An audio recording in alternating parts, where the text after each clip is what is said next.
Hello दोस्तों, फिर से एक बार स्वागत है आप सबका अपने ही यूट्यूब चैनल यूट्यूब बायोग्राफी में। आज हम आपको जो कहानी बताने जा रहे हैं, जो बायोग्राफी बताने जा रहे हैं, वो बहुत ही इंटरेस्टिंग होने वाली है। उससे आपकी लाइफ में बहुत सारे चेंजेस आ सकते हैं, बहुत सारी प्रेरणा मिल सकती है आपको और आप आगे बढ़ सकते हैं। तो ये कहानी है उस आदमी की जिसने 30 बार रिजेक्ट होने के बाद भी हार नहीं मानी। जी हाँ दोस्तों, इस आदमी ने 30 बार इंटरव्यू दिया अपनी लाइफ में और एक बार भी सिलेक्ट नहीं हुआ, हर बार रिजेक्ट हुआ। पुलिस की नौकरी, KFC तक ने मना कर दिया इसे, लेकिन आज दुनिया इसे जैक मा के नाम से जानती है। अलीबाबा के संस्थापक, चीन का सबसे मशहूर बिजनेसमैन और लाखों युवाओं के लिए प्रेरणा।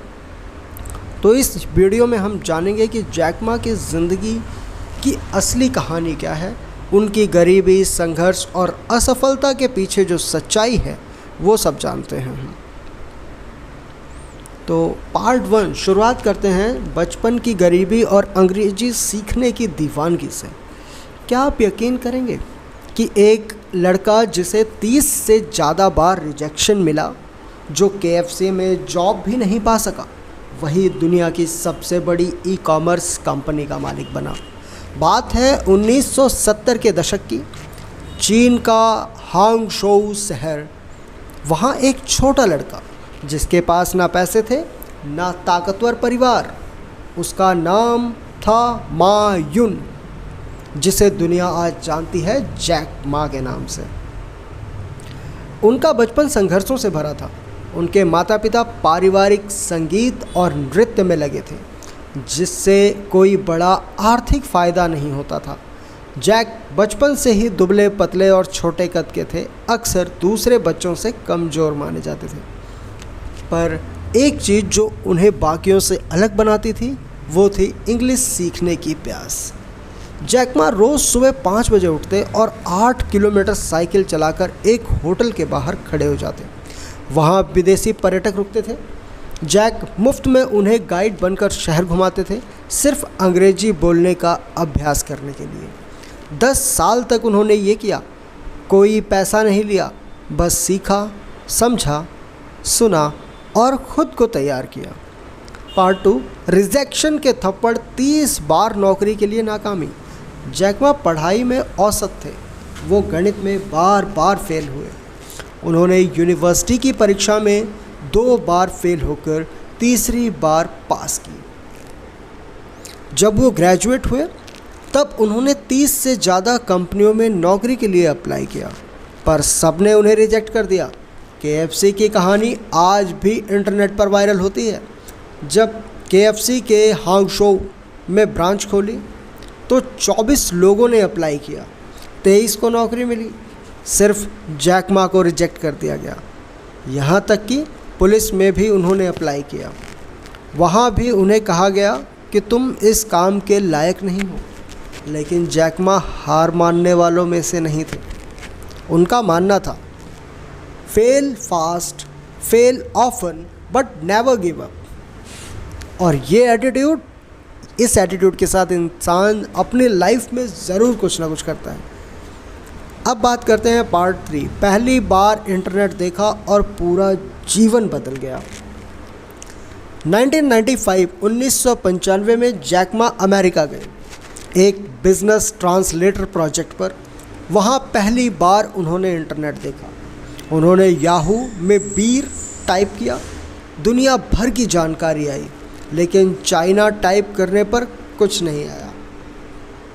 तब जैक को एहसास हुआ कि इंटरनेट में चीन के लिए कोई जगह नहीं है, और वहीं से उनके सपनों की नींव पड़ी। वो वापस चीन आए और अपनी पहली इंटरनेट कंपनी शुरू की, चाइना पेजेस, जो असफल रही। लेकिन जैक रुके नहीं।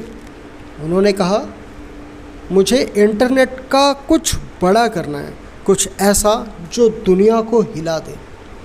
और इसी सोच से जन्म हुआ अलीबाबा का।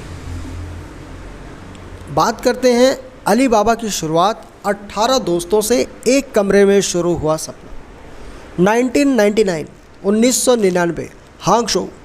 जैक मा अपने परिवार के साथ अपने अपार्टमेंट में रहते थे और वहाँ उन्होंने अपने अपार्टमेंट के 18 दोस्तों को बुलाया।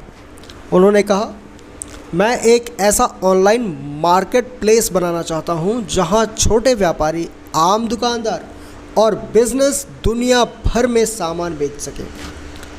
तब किसी को इंटरनेट पर भरोसा नहीं था, सब ने उन्हें पागल कहा, लेकिन वो 18 लोग जैक के साथ जुड़ गए।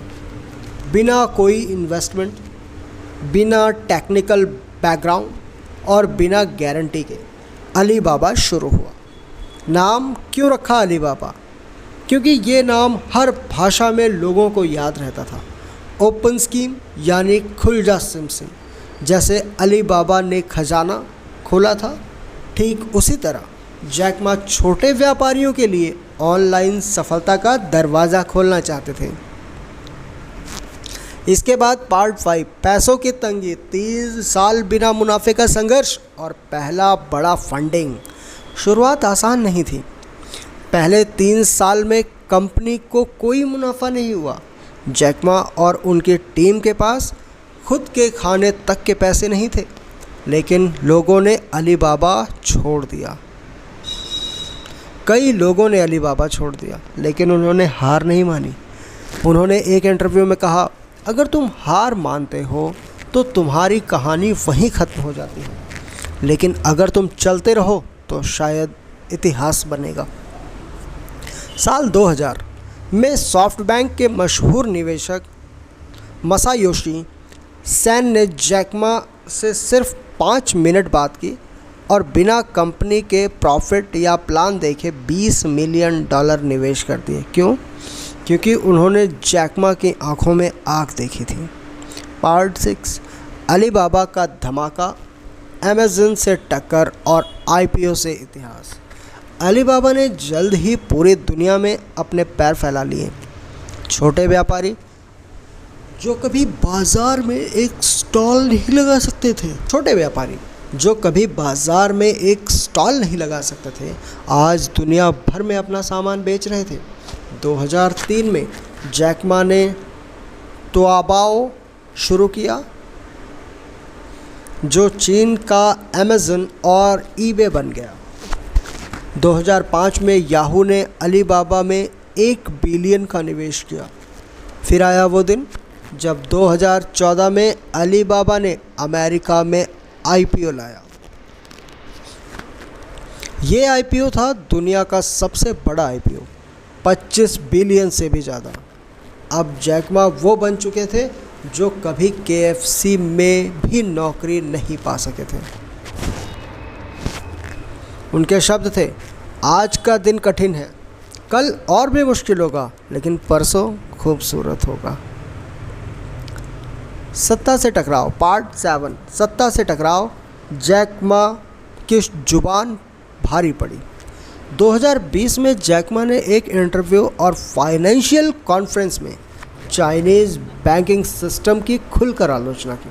उन्होंने कहा, आज का बैंकिंग सिस्टम बूढ़े लोगों के क्लब जैसा है, युवा उद्यमियों का पैसा मिलता ही नहीं। यही बयान उनके लिए बहुत भारी साबित हुआ। चीन की सरकार नाराज़ हो गई। उनकी कंपनी एंट ग्रुप का आईपीओ, जो दुनिया का सबसे बड़ा आईपीओ बनने वाला था, 48 घंटे पहले रद्द कर दिया गया। मूल्य था लगभग $37 बिलियन।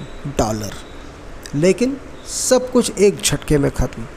इसके बाद जैक मा लंबे समय तक पब्लिक से गायब हो गए। कई मीडिया रिपोर्टर्स ने आशंका जताई कि उन्हें नज़रबंद कर लिया गया, हालांकि कोई आधिकारिक पुष्टि नहीं हुई। रिटायरमेंट और निजी जीवन, जैक मा की गायब जिंदगी। 2019 में जैक मा ने अली बाबा के चेयरमैन पद से इस्तीफ़ा दे दिया और कहा, मैं अब शिक्षा के क्षेत्र में काम करना चाहता हूँ, मैं दोबारा शिक्षक बनना चाहता हूँ।